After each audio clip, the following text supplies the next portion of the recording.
Bonjour, l'aloe vera. Vous voyez sans doute partout inscrit aujourd'hui ce mot sur de nombreux paquets de produits de supermarché et même sur le papier toilette parfois. Alors, est-ce que c'est un phénomène de mode? Est-ce que l'aloe vera possède bien d'étonnantes vertus?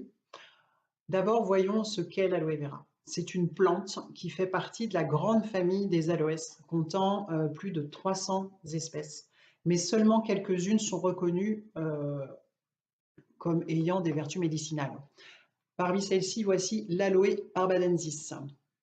Alors son origine est plutôt incertaine, mais elle est présente sur plusieurs continents. Le mot vera signifie vrai, authentique. Alors pourquoi l'aloe vera est proposée comme une plante miracle, permettant de vendre n'importe quel produit à la simple évocation de son nom? Si l'aloe est devenu un argument de vente particulièrement efficace, inscrit jusque, comme je disais, sur le papier toilette, mais aussi sur le produit vaisselle, par exemple, sans doute y a-t-il quand même une bonne raison. Ou bien on peut se dire que c'est un nouveau produit devenu à la mode.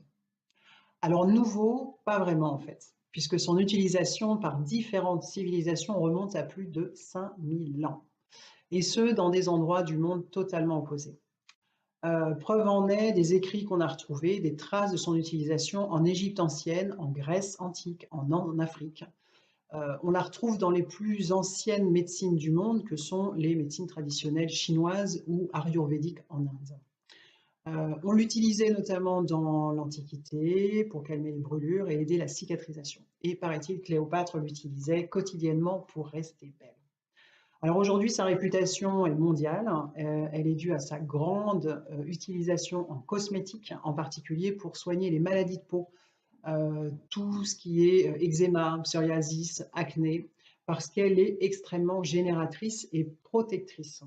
Elle accélère la cicatrisation de la peau et elle permet de refermer les plaies ouvertes plus rapidement. Et enfin, elle permet de lutter contre le vieillissement des cellules. Cependant, les scientifiques lui donnent aussi des vertus médicinales très particulières et les phytothérapeutes l'utilisent pour assainir la flore intestinale, protéger des infections, renforcer le métabolisme et stimuler efficacement le système immunitaire.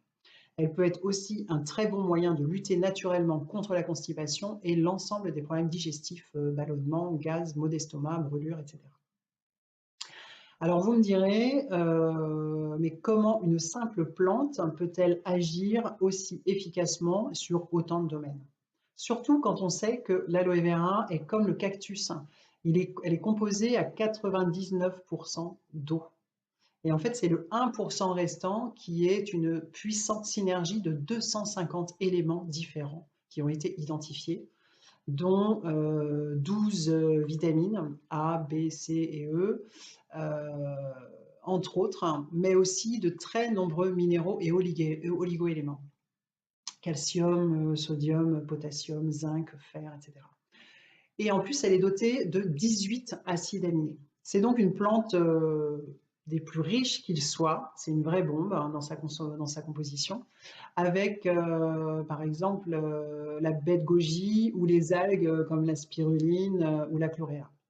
On peut retenir en particulier que sa pulpe, le gel que on peut voir en découpant une feuille, c'est ce que je vais faire tout de suite sur ma plante. Hop, donc ce gel, je ne sais pas si on le voit, voilà. Donc on peut retenir que le gel possède 85 nutriments. Alors pour que ça soit un peu plus parlant, il faut savoir que par exemple le liquide amniotique, il en contient 92. Et le liquide amniotique, on sait que c'est ce qui est le plus riche en nutriments. Donc de 85 à 92, on s'y rapproche grandement. C'est donc l'un des meilleurs compléments alimentaires que l'on puisse trouver sur le marché et on comprend donc qu'il soit autant consommé du coup. Alors justement, comment la consommer? L'aloe vera est utilisée en usage externe, en application topique sous forme de crème ou de gel pour son pouvoir donc du coup hydratant et cicatrisant, ou en usage interne sous forme de jus comme du jus de fruits, parce que sa pulpe est riche en antioxydants et contribue ainsi à renforcer les défenses naturelles de l'organisme en cas de fatigue physique ou psychique. L'aloe vera a connu son premier succès mondial grâce au constat des scientifiques japonais qui ont pu voir que les personnes irradiées par les 2 bombes nucléaires d'Hiroshima et de Nagasaki, celles qui avaient bu du jus d'aloe vera et appliqué sur leur peau du gel d'aloe vera, avaient un nombre de cancers de la peau largement inférieur au pronostic qui avait été fait après la Seconde Guerre mondiale et guérissaient nettement plus vite que les autres. Voilà, pour terminer, il faut préciser certaines précautions d'emploi. Si l'aloe vera est une plante connue et sécuritaire, en revanche, une des parties de la plante peut être toxique. C'est l'aloïne, c'est une faible membrane qui est à l'intérieur, qui est au niveau de la feuille et qui peut être toxique, potentiellement dangereuse, mais les cas d'intoxication sont assez rares car les produits vendus normalement sont le plus souvent dénués de cette substance. Attention aux produits, certains produits vendus aussi dans certains commerces car ils sont irradiés. La plante est passée au rayon gamma pour détruire les germes et les bactéries. En utilisant ce procédé, on détruit aussi une très grande partie des principes actifs. Pour ma part, moi j'en consomme depuis maintenant 2 ans et en choisissant un bon distributeur, une bonne marque qui respecte les produits, sans pesticides, traités de façon manuelle, sans ajout, avec un produit pur et stabilisé et conditionné minutieusement, certifié d'un code spécial de qualité, ça j'en reparlerai dans une autre vidéo aussi, j'ai jamais eu aucun souci et bien au contraire, je ne m'en porte que mieux.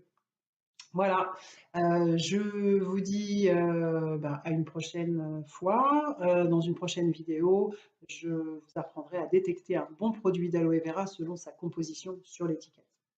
Pour finir, je vous dirai juste qui testera l'aloe vera. À bientôt pour une prochaine vidéo. Bye bye.